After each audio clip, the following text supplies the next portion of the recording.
Everyone, ಮತ್ತೊಮ್ಮೆ crayons ಟಾರೋಗೆ ಸ್ವಾಗತ. ಇವತ್ತಿನ ರೀಡಿಂಗ್ನಲ್ಲಿ ನೀವು ಇಷ್ಟಪಡ್ತಾ ಇರುವ ವ್ಯಕ್ತಿ ಈಗ ನಿಮ್ಮ ಬಗ್ಗೆ ಏನು ಯೋಚನೆ ಮಾಡ್ತಾ ಇದ್ದಾರೆ ಹಾಗೆ ಕೇಳೋಣ. ಇದೊಂದು ಟೈಮ್ಲೆಸ್ ಜನರಲ್ ರೀಡಿಂಗ್ ಆಗಿರುತ್ತೆ, ಹಾಗೆ ಕಲೆಕ್ಟಿವ್ ಎನರ್ಜಿನಲ್ಲಿರುತ್ತೆ. ಯಾರ್ಯಾರು ನನಗೆ ಸಬ್ಸ್ಕ್ರೈಬ್ ಮಾಡ್ತಾ ಇದ್ದೀರಾ, ಕಮೆಂಟ್ಸ್ ಮಾಡ್ತಾ ಇದ್ದೀರಾ, lot of thanks to you. ಇದೊಂದು ಜನರಲ್ ರೀಡಿಂಗ್ ಆಗಿರೋದ್ರಿಂದ ನಿಮ್ಮ ಲೈಫಲ್ಲಿ ಹೆಚ್ಚಿನ ಕ್ಲಾರಿಟಿ ಬೇಕಿದ್ರೆ ನೀವು ಪರ್ಸ್ನಲ್ ರೀಡಿಂಗ್ ತಗೋಬಹುದು. ಹಾಗೆ ನನ್ನ ಹಳೆ ವಿಡಿಯೋಗಳನ್ನ ಸಹ ನೋಡಬಹುದು.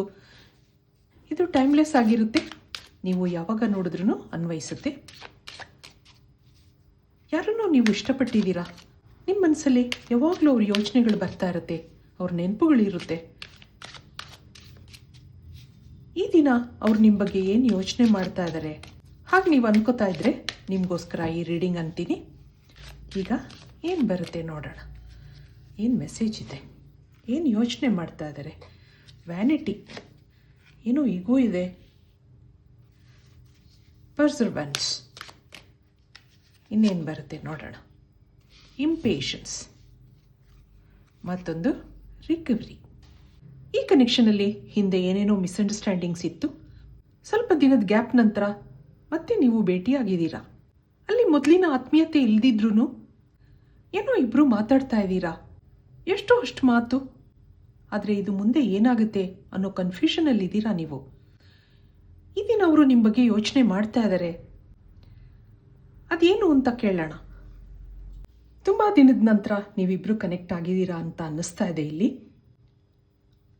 ಆದರೆ ಇಬ್ಬರ ಮಧ್ಯೆ ಈಗೋ ಇದೆ. ಮಾತಾಡಬೇಕಾ ಬೇಡವಾ, ಎಷ್ಟೋ ಅಷ್ಟು ಮಾತು. ಏನೋ ಮಿಸ್ಅಂಡರ್ಸ್ಟ್ಯಾಂಡಿಂಗ್ಸಿಂದ ಇಬ್ಬರು ದೂರ ಆಗಿದ್ರಿ ಸರಿ, ಆದರೆ ಇಮೋಷ್ನಲ್ ಅಟ್ಯಾಚ್ಮೆಂಟ್ ಇತ್ತು. ಮತ್ತೆ ನೀವಿಲ್ಲಿ ಕನೆಕ್ಟ್ ಆಗಿದ್ದೀರಾ. ಆದರೆ ಈ ಟೈಮಲ್ಲಿ ಅವರು ತಾಳ್ಮೆ ಕಳ್ಕೊಂಡಿದ್ದಾರೆ ಅನ್ನೋದಿದೆ. ಏನೋ ಆಂಗ್ಸೈಟಿ ಇದೆ. ನಿಮ್ಮಿಂದ ದೂರ ಆದ್ರೂ ನಿಮ್ಮನ್ನು ಫಾಲೋ ಮಾಡ್ತಾಯಿದ್ರು, ನಿಮ್ಮನ್ನ ಅಬ್ಸರ್ವ್ ಮಾಡ್ತಾಯಿದ್ರು. ಆದರೆ ಈಗ ಮತ್ತೆ ಕನೆಕ್ಟ್ ಆಗಿದ್ದಾರೆ. ಮುಂದೆ ಇಲ್ಲಿ ಮತ್ತೆ ಅಟ್ಯಾಚ್ಮೆಂಟ್ ಬೆಳೆಯುತ್ತಾ, ನಿಮ್ಮ ಫ್ರೆಂಡ್ಶಿಪ್ ಮುಂದುವರಿಯುತ್ತಾ ಹಾಗೆ ಕೇಳೋಣ. ಟ್ಯಾರೋ ಕಾರ್ಡ್ಸಿಂದ ಕ್ಲಾರಿಟಿ ತಗೊಳ್ಳೋಣ. ಇದು ಮುಂದೆ ಏನಾಗುತ್ತೆ? ಎಸ್, 7 ಆಫ್ ವ್ಯಾಂಡ್ಸ್ ಬರ್ತಾ ಇದೆ, 8 ಆಫ್ ಪೆಂಟಿಕಲ್ಸ್, 8 ಆಫ್ ವ್ಯಾಂಡ್ಸ್, ಹಾಗೆ ಚಾರಿಯಟ್ ಕಾರ್ಡ್ ಬರ್ತಾ ಇದೆ, ಮತ್ತೊಂದು 9 ಆಫ್ ಪೆಂಟಿಕಲ್ಸ್. ಇಲ್ಲಿ 4 ಆಫ್ ವ್ಯಾಂಡ್ಸ್ ಇದೆ. ಇಲ್ಲೊಂದು ಸೆನ್ಸಿಟಿವ್ ಸಿಚುಯೇಷನ್ ಇದೆ. ನಿಮ್ಮ ಫ್ರೆಂಡ್ಶಿಪ್ ಗಾಢವಾಗಿತ್ತು, ಮದುವೆ ತನಕ ಬಂದು ನಿಂತು ಹೋಗಿದೆ. ಇಬ್ಬರಲ್ಲೂ ಏನೋ ಮಿಸ್ಅಂಡರ್ಸ್ಟ್ಯಾಂಡಿಂಗ್ಸ್ ಇದೆ. ಆದರೆ ಮತ್ತೆ ಈಗ ಕನೆಕ್ಟ್ ಆಗಿದ್ದೀರಾ. ಇಲ್ಲಿ ಏನಿದೆ ನೋಡೋಣ. ಅವ್ರು ಯಾವಾಗಲೂ ನಿಮ್ಮ ವಿರುದ್ಧವಾಗಿಯೇ ಮಾತಾಡ್ತಾ ಇದ್ರು, ಏನೂ ಕ್ಲಾರಿಟಿ ಕೊಡ್ತಾ ಇರಲಿಲ್ಲ. ಮದುವೆ ಆಗೋ ಡಿಸಿಷನ್ ತೊಗೊಂಡಿದ್ರಿ ಇಬ್ಬರೂ, ಆದ್ರೂ ಏನೂ ಮುಂದುವರಿತಾ ಇರಲಿಲ್ಲ. ಎಲ್ಲ ಪೋಸ್ಟ್ಪೋನ್ ಆಗ್ತಾ ಇತ್ತು. ಆಗಾಗ ನಿಮ್ಮಿಬ್ಬರ ಮಧ್ಯೆ ಮಾತುಕತೆಗಳು ನಡೀತಾ ಇತ್ತು. ಅಥವಾ ಇಲ್ಲಿ ಕೆಲವರು ಆಲ್ರೆಡಿ ಮದುವೆ ಆಗಿರೋರಿದ್ದೀರಾ, ಡಿಸ್ಕನೆಕ್ಟ್ ಆಗಿದ್ರಿ. ಆದರೆ ಏನೋ ಅಟ್ಯಾಚ್ಮೆಂಟ್ ಕಾರಣ ನೀವು ಮತ್ತೆ ಕನೆಕ್ಟ್ ಆಗಿದ್ದೀರಾ. ಇಲ್ಲಿ ಕೆಲವರು ಒಟ್ಟಿಗೆ ಕೆಲಸ ಮಾಡ್ತಾ ಇದ್ದೀರಾ. ಯಾವಾಗಲೂ ಅವರು ನಿಮ್ಮನ್ನು ಗಮನಿಸ್ತಾ ಇದ್ರು, ನಿಮ್ಮ ಬಗ್ಗೆ ಕ್ಯೂರಿಯಾಸಿಟಿ ಇತ್ತು. ತುಂಬ ದಿನದ ಫ್ರೆಂಡ್ಶಿಪ್ ಇದ್ರೂ ಇಬ್ಬರೂ ಒಬ್ರನ್ನೊಬ್ಬರನ್ನ ಅರ್ಥ ಮಾಡ್ಕೊಂಡಿರಲಿಲ್ಲ, ಒಳ್ಳೆ ಅಂಡರ್ಸ್ಟ್ಯಾಂಡಿಂಗ್ ಇರಲಿಲ್ಲ. ಆಗಾಗ ಇಬ್ಬರ ಮಧ್ಯೆ ಜಗಳಗಳಾಗ್ತಾ ಇತ್ತು. ಆದರೆ ಮತ್ತೆ ನೀವು ಕನೆಕ್ಟ್ ಆಗ್ತಾ ಇದ್ರಿ. ಈಗ ಇಲ್ಲಿ ತುಂಬ ದಿನದ ಗ್ಯಾಪ್ ಇದೆ, ಮತ್ತೆ ನೀವಿಬ್ಬರು ಕನೆಕ್ಟ್ ಆಗಿದ್ದೀರಾ. ಆದರೆ ಅಲ್ಲಿ ಮೊದಲಿನ ಆತ್ಮೀಯತೆ ಇಲ್ಲ, ಅಂಥ ಮಾತುಕತೆಗಳಿಲ್ಲ. ಎಷ್ಟೋ ಅಷ್ಟು ಮಾತು, ಅದರಿಂದ ನಿಮಗೆ ಬೇಜಾರಾಗಿದೆ. ಮೊದಲೆಲ್ಲ ನಿಮ್ಮ ಜೊತೆ ಮಾತಾಡೋಕ್ಕೆ ಗಂಟೆಗಟ್ಟಲೆ ಕಾಯ್ತಾ ಇದ್ರು. ಈಗ ನಿಮಗೆ ಸರಿಯಾಗಿ ಟೈಮ್ ಕೊಡ್ತಾ ಇಲ್ಲ, ಬ್ಯುಸಿ ಅಂತ ಹೇಳೋದಿದೆ. ನೀವು ಅವ್ರ ಸ್ವಭಾವದಲ್ಲಿ ಈಗ ಬದಲಾವಣೆನ ಗಮನಿಸಿದ್ದೀರಾ. ಅವ್ರು ಮೊದಲ ಥರ ಆಗಬೇಕು ಹಾಗೆ ನೀವು ನಿರೀಕ್ಷೆ ಮಾಡ್ತಾ ಇದ್ದೀರಾ. ಇಲ್ಲಿ ಇನ್ನೇನಿದೆ ನೋಡೋಣ. ಇಷ್ಟೆಲ್ಲ ಎನರ್ಜಿ ಬರ್ತಾ ಇದ್ರು ಈಗ ಅವರು ನಿಮ್ಮ ಬಗ್ಗೆ ಏನು ಯೋಚನೆ ಮಾಡ್ತಾ ಇದ್ದಾರೆ ಕೇಳೋಣ. ಹೈ ಪ್ರೀಸ್ಟೆಸ್, ಮತ್ತೊಂದು ಕಿಂಗ್ ಆಫ್ ಸಾರ್ಡ್ಸ್. ಇಲ್ಲಿ ಮಿಕ್ಸ್ಡ್ ರಿಯಾಕ್ಷನ್ಸ್ ಇದೆ.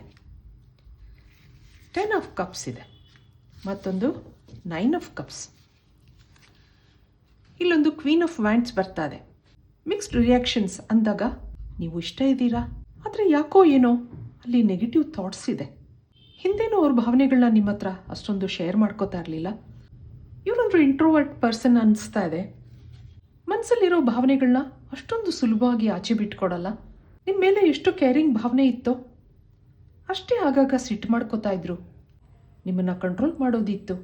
ಏನೋ ವಿಷಯಕ್ಕೆ ನೀವಿಬ್ಬರು ದೂರ ಆಗಿದ್ದೀರಾ, ಆದರೆ ನಿಮ್ಮ ನೆನಪುಗಳು ಅವ್ರಿಗೆ ಆಗಾಗ ಬರ್ತಾ ಇತ್ತು. ನಿಮ್ಮನ್ನು ಬಿಟ್ಕೊಡೋಕೆ ಇಷ್ಟ ಇಲ್ಲ, ನಿಮ್ಮನ್ನು ಮರೆಯೋಕ್ಕೂ ಇಷ್ಟ ಇಲ್ಲ. ನಿಮಗೆ ತುಂಬ ಪ್ರಾಮಿಸ್ ಮಾಡಿದ್ರು, ಜೀವನದಲ್ಲಿ ಕೊನೆ ತನಕ ನಿನ್ನ ಜೊತೆ ಇರ್ತೀನಿ, ಹಾಗೆ ಹೀಗೆ ಆ ಥರ ಎಲ್ಲ ನಿಮಗೆ ಹೇಳಿರ್ಬೋದು ಅವರು. ನೀವು ಅವ್ರ ಇನ್ಸ್ಪಿರೇಷನ್ ಆಗಿದ್ರಿ. ನಿಮ್ಮ ಮಾತು, ನಿಮ್ಮ ನಗುಮುಖ ಅವ್ರಿಗೆ ಯಾವಾಗಲೂ ನೆನಪಾಗ್ತಾ ಇರುತ್ತೆ. ಈಗಲೂ ಸಹ ಅವರು ಸೈಲೆಂಟ್ ಆಗಿದ್ದಾರೆ, ಮಾತಾಡ್ತಾರೆ, ಆದರೆ ಏನೂ ನಿಮಗೆ ಕ್ಲಾರಿಟಿ ಕೊಡ್ತಾ ಇಲ್ಲ. ನೀವು ಅವ್ರು ದೂರ ಆಗಿರೋಕ್ಕಿಂತ ಮತ್ತೆ ಕನೆಕ್ಟ್ ಆದ್ರಲ್ಲ, ಆ ಒಂದು ಸಂತೋಷ ಇದೆ ನಿಮಗೆ. ಇಲ್ಲಿ ಅವರು ಸೈಲೆಂಟಾಗಿ ಇನ್ನೇನು ಯೋಚನೆ ಮಾಡ್ತಾ ಇದ್ದಾರೆ ನಿಮ್ಮ ಬಗ್ಗೆ, ಕೇಳೋಣ. ಇಲ್ಲಿ I wish I could change my past. My life is worthless without you. I feel guilty for doubting on you. I still feel the same for you. ಮತ್ತೊಂದು, it was really hard to let you go. ನೋಡಿ, I apologize for whatever wrong I did for you. ಏನೋ ಮಿಸ್ಅಂಡರ್ಸ್ಟ್ಯಾಂಡಿಂಗ್ಸಿಂದ ದೂರ ಆಗಿದ್ರಿ, ಅದಕ್ಕೆ ಅವ್ರಿಗೆ guilt feel ಆಗ್ತಾ ಇದೆ. ನಿಮ್ಗೇನೇನೋ ಅವ್ರು ಮಾತಾಡಿರ್ಬೋದು, ಅಥವಾ ಏನೂ ಮಾತಾಡದೆ ಕೆಲವರು ಸೈಲೆಂಟಾಗಿ ನಿಮ್ಮಿಂದ ದೂರ ಆಗಿರ್ಬೋದು. ಆದರೆ ಅವ್ರ ಮನಸ್ಸಲ್ಲಿ ಇವತ್ತಿನ ದಿವಸ ಗಿಲ್ಟ್ ಫೀಲ್ ಆಗ್ತಾ ಇದೆ. ಇಲ್ಲೇನೇನಿದೆ ನೋಡೋಣ. ನಿಮ್ಮಿಂದ ದೂರ ಆಗಿದ್ದು ಅವ್ರಿಗೆ ಬೇಜಾರಾಗಿದೆ. ಆಗಾಗ ನಿಮ್ಮ ಮೇಲೆ ಡೌಟ್ ಪಡ್ತಾ ಇದ್ರು, ಅದಕ್ಕೆ ಸಾರಿ ಕೇಳ್ತಾ ಇದ್ದಾರೆ. ಈಗಲೂ ನಾನು ನಿನ್ನನ್ನು ಮೊದಲ ಥರ ಇಷ್ಟಪಡ್ತೀನಿ, ಅದೇ ಸೇಮ್ ಫೀಲಿಂಗ್ಸ್ ಈಗಲೂ ಇದೆ. ಹಾಗೆ ಅವ್ರ ಮನಸ್ಸಲ್ಲಿ ಯೋಚನೆ ಮಾಡ್ತಾ ಇದ್ದಾರೆ.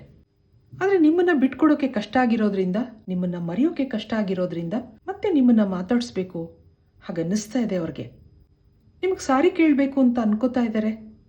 ಇದಕ್ಕೆ ಫೈನಲ್ ಆಗಿ ಏಂಜಲ್ಸಿಂದ ಏನು ಬರುತ್ತೆ, ಫೈನಲ್ ಮೆಸೇಜಸ್ ನೋಡೋಣ. ಪ್ರತಿ ಸಲದ ಹಾಗೆ ನ್ಯೂ ಬಿಗಿನಿಂಗ್ಸ್ ಬರ್ತಾ ಇದೆ ನೋಡಿ. ಮತ್ತೊಂದು ಆಸ್ಕ್ ಫಾರ್ ಹೆಲ್ಪ್, ಇನ್ನೊಂದು ಪ್ರೊಟೆಕ್ಟ್ ಯುವರ್ ಡ್ರೀಮ್ಸ್. ಇಲ್ಲಿ ಟೆಂಪ್ಟೇಷನ್, ನಿಮ್ಮನ್ನು ಮರೆಯೋಕ್ಕಾಗಿಲ್ಲ ಅವ್ರಿಗೆ. ಆಗಾಗ ನೀವು ನೆನಪಾಗ್ತಾ ಇದ್ರಿ, ಹಾಗಿರೋದ್ರಿಂದ ನಿಮ್ಮನ್ನು ಮತ್ತೆ ಕನೆಕ್ಟ್ ಆಗಬೇಕು, ನಿಮ್ಮ ಜೊತೆ ಫ್ರೆಂಡ್ಶಿಪ್ ಮುಂದುವರಿಸಬೇಕು ಅಂತ ಅನ್ನಿಸ್ತಾ ಇದೆ ಅವ್ರಿಗೆ. ನಿಮ್ಮ ಲೈಫಲ್ಲಿರೋ ನೆಗೆಟಿವಿಟಿಗಳನ್ನ ನೀವು ರಿಲೀಸ್ ಮಾಡ್ಕೋಬೇಕಾಗತ್ತೆ. ಆಸ್ಕ್ ಫಾರ್ ಹೆಲ್ಪ್ ಅನ್ನೋದು ಬರ್ತಾ ಇದೆ. ಆಗಾಗ ಪ್ರೇಯರ್ಸ್ ಮಾಡ್ಕೊಳ್ಳಿ, ಮ್ಯಾನಿಫೆಸ್ಟೇಷನ್ ಮಾಡ್ಕೊಳ್ಳಿ. ಇಬ್ರಿಗೂ ಮುಂದೆ ಒಟ್ಟಿಗೆ ಜೀವನ ಮಾಡಬೇಕು ಅನ್ನೋ ಕನಸುಗಳಿದೆ. ಹಾಗಿರೋದ್ರಿಂದ ಇಲ್ಲೊಂದು ನ್ಯೂ ಬಿಗಿನಿಂಗ್ ಇದೆ. ಆ ಒಂದು ಮೆಸೇಜ್ ನಿಮಗೆ ಏಂಜಲ್ಸಿಂದ ಬರ್ತಾ ಇದೆ. ಇದು ಇವತ್ತಿನ ರೀಡಿಂಗ್ ಆಗಿರುತ್ತೆ. ಮತ್ತೆ ಇಂಥದ್ದೇ ರೀಡಿಂಗ್ ಕೇಳಬೇಕು ಅನಿಸಿದ್ರೆ ನನ್ನ ವಿಡಿಯೋಸ್ನ ಲೈಕ್ ಮಾಡಿ, ಶೇರ್ ಮಾಡಿ, ಸಬ್ಸ್ಕ್ರೈಬ್ ಮಾಡಿ.